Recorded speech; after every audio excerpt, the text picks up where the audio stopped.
Hivyo katika shauri lililosikilizwa tarehe 10 mwezi Juni, amri zilizotolewa na mahakama chini ya Jaji Hamidu Mwanga ni pamoja na hapa nataka Watanzania wawe makini sana: kuzuia katibu mkuu wa chama na bodi ya wadhamini kutofanya shughuli za kisiasa hadi uamuzi wa mahakama utakapotolewa kwenye shauri hili. Kuzuia katibu mkuu, order namba 1 iko very specific: kuzuia katibu mkuu na bodi ya wadhamini kufanya shughuli za chama.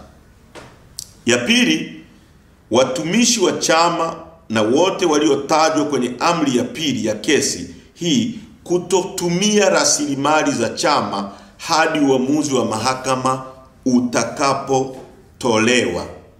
Watumishi wa chama au viongozi wa chama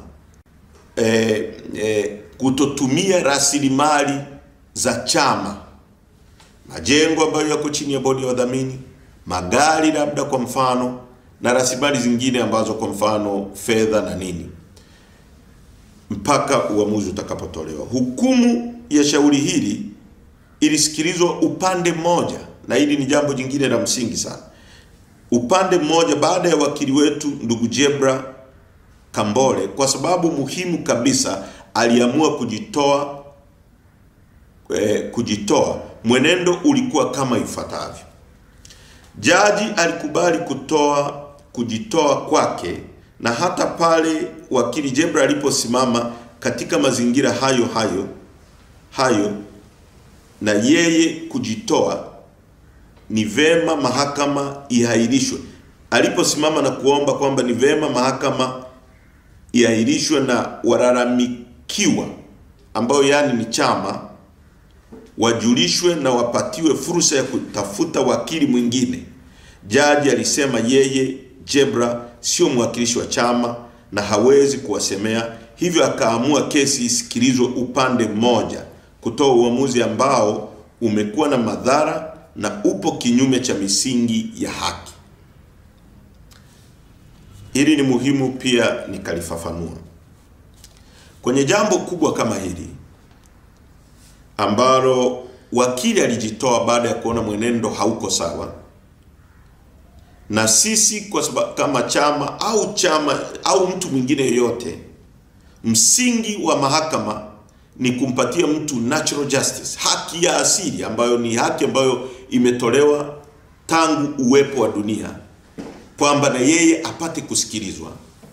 Na baada ya wakili kujitoa, chama hakikuwa na mwakilishi kama wakili, jaji alipaswa kuahirisha kesi ili atupatie sisi chama tarehe nyingine na atuombe kupeleka wakili ili tuwe na uwakilishi, tuwakilishwe kwenye kesi hii. Lakini katika mazingira ambayo sio ya kawaida, jaji alifanya uamuzi bila kuzingatia jambo kubwa hili ambalo natural justice, ambayo ni haki namba 1 katika masuala yoyote ya kisheria. Uamuzi huo umetolewa ukiwa unakiuka haki yetu ya asili ya kusikilizwa. Ni kanuni ya kawaida kabisa kuwa mtu asihukumiwe bila kusikilizwa. Kwa kuwa wakili wetu alijitoa na washtakiwa ambao ni bodi ya wadhamini na katibu mkuu wa chama hawakuwepo mahakamani, ilitakiwa jaji aahirishe kesi hiyo na kuwaita na kutoa nafasi kwa wadhamini na katibu mkuu kutafuta wakili mwingine na au wao kuamua kujitetea wenyewe. Kwa kitendo cha Jaji Hamidu Mwanga kuendelea kusikiliza kesi hiyo bila kuwaita wadhamini na katibu mkuu, hiyo inaonyesha kuwa tayari alikuwa na uamuzi wake kichwani uliopendelea upande mmoja. Wanasheria wetu wametujulisha kuwa amri 2 za zuio alizozitoa Jaji Hamidu Mwanga zinafanana sana na maombi yaliyo katika kesi ya msingi. Hivyo ni wazi kuwa amri hizo 2 zilizotolewa vile vile zipo katika kesi ya msingi, na hivyo inatoa tafsiri kwamba tayari jaji amekwisha fanya uamuzi wa kesi ya msingi, na hivyo kesi ya tarehe 24 Juni ni kiini macho. Katika mazingira hayo, je, unategemea haki gani kutoka kwake? Sisi Chadema tunasema kama jaji anakiuka misingi ya kawaida kabisa ambayo majaji wa rufaa katika kesi ya CPC International Inc. vs. Zainab Grain Millers Limited, Civil Appeal number 49 of 1995, ambapo jopo la majaji wa mahakama ya rufaa Jaji Mzava, Jaji Mfalira na Jaji Lubuva JJA walisema ni elementary. Sasa ni elementary, yani hiyo haki ni elementary. Sasa tunatendewaje haki na Jaji Hamidu Mwanga? Mimi kwa niaba ya Chadema nasema hatuna imani na Jaji Mwanga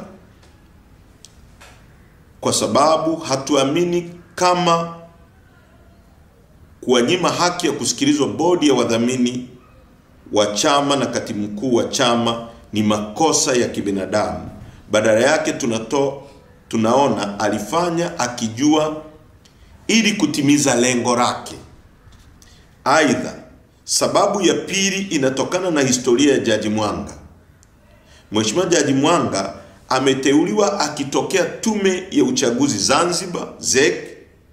Msimamo wa Chadema dhidi ya INEC pamoja na ZEC mara zote tunazikosoa kwa utendaji na muundo wake. Katika mazingira hayo, kesi inayohusu Chadema anapangiwa jaji anayetoka kwenye taasisi ambayo tunailalamikia. Hatuoni kama tunatendewa haki, na kweli hatujatendewa haki. Sisi tunamuona akiwa na mgongano wa kimaslahi, yani conflict of interest, na kwa sababu hizo tunaomba Jaji Mwanga ajitoe katika kusikiliza kesi yetu. Chadema tunapenda tusomeke kuwa sisi ni wapigania haki na pia tunaheshimu misingi ya sheria na utawala bora. Tuna wajibu wa kuheshimu maamuzi ya mahakama katika misingi iliyo ya haki na kweli. Kamwe hatutasujudu kwenye mambo ya hila na ukandamizaji. Wanasheria wetu wametushauri na zipo hatua za kisheria zinazoendelea kuhusiana na shauri hili. Tuna kusudi la kuomba mapitio upya, yaani review ya hukumu hiyo ya tarehe 10 Juni 2025, maana amri zilizotolewa hazina msingi wa haki. Wakati jambo hili likiendelea kufanywa na wanasheria wetu, tunawaelekeza viongozi na wanachama mambo yafuatayo. Moja, amri ya zuio la kutojishughulisha na shughuli za siasa limeelekezwa kwa katibu mkuu na bodi ya wadhamini. Hivyo, viongozi wengine wote na wanachama tunawaelekeza kuendelea na shughuli za kisiasa kama kawaida bila kutumia rasilimali za chama. Ninanukuu amri za mahakama kuu kama ifuatavyo: that the respondent, the registered trustee of Chama cha Demokrasia na Maendeleo Chadema, the general secretary Chama cha Demokrasia na Maendeleo Chadema, are restrained or prevented from organizing and or participating in any and all political activities pending the determination of the petition. Hivi sasa chama kipo kwenye programu ya kichama ya kuziba mapengo. Vikao hivi viendelee na kazi hii ikamilike kama ilivyopangwa. 2. Chama kinawaelekeza viongozi wengine wote na wanachama, wakati tukisubiri hatua za kisheria ambazo wanasheria wetu wanachukua sambamba na kesi ya msingi, rasilimali za chama zisitumike wakati tunaendelea na hatua hizi za kisheria. Ninanukuu amri za mahakama kuu kama zilivyoandikwa kwenye hukumu. That the respondent, the registered trustee of Chama cha Demokrasia na Maendeleo Chadema, the General Secretary of Chama cha Demokrasia na Maendeleo Chadema, their servants, workmen, agents, and 1920 or whosoever purporting to act on respondent behalf are restrained from utilizing the properties and assets of the party pending the determination of the petition.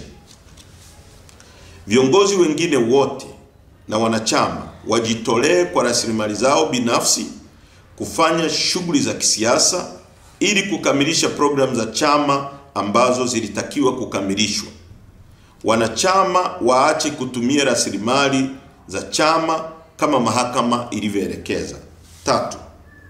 Chama kinawaelekeza viongozi wengine wote na wanachama kujihusisha wenyewe kwenye shughuli za kijamii kimaalum kama sadaka ya kujitolea kwa wananchi, kwenda kuchangia damu kwa Watanzania wenzetu wenye uhitaji, kwenda kutembelea vituo vya wenye uhitaji, yani watoto na wazee, na kuwapa faraja, kwenda mahospitalini na kuwapa faraja wagonjwa, kwenda masokoni, kwenye maeneo ya umma kujitolea kufanya usafi, kwenda kwenye maeneo ya umma na kupanda miti aidha ya matunda au ya vivuli angalau ndani ya siku 30 kutoka tarehe ya taarifa hii. Tupande miti 1,000,000. Kwenda kwenye maeneo ya ibada, misikiti na makanisa kushiriki na waumini wengine kumuomba Mungu, kwenda kwenye misiba na kuomboleza na wafiwa ili kuwapa faraja na matukio mengine mbalimbali yanayotokana kuwa sawa na kwenye jamii inayowazunguka. Matukio yote haya yaratibiwa na viongozi na wanachama. Kwa wingi wenu muhusike kikamilifu katika matukio haya ya kijamii ambayo yanadumisha umoja na upendo wetu kama Watanzania.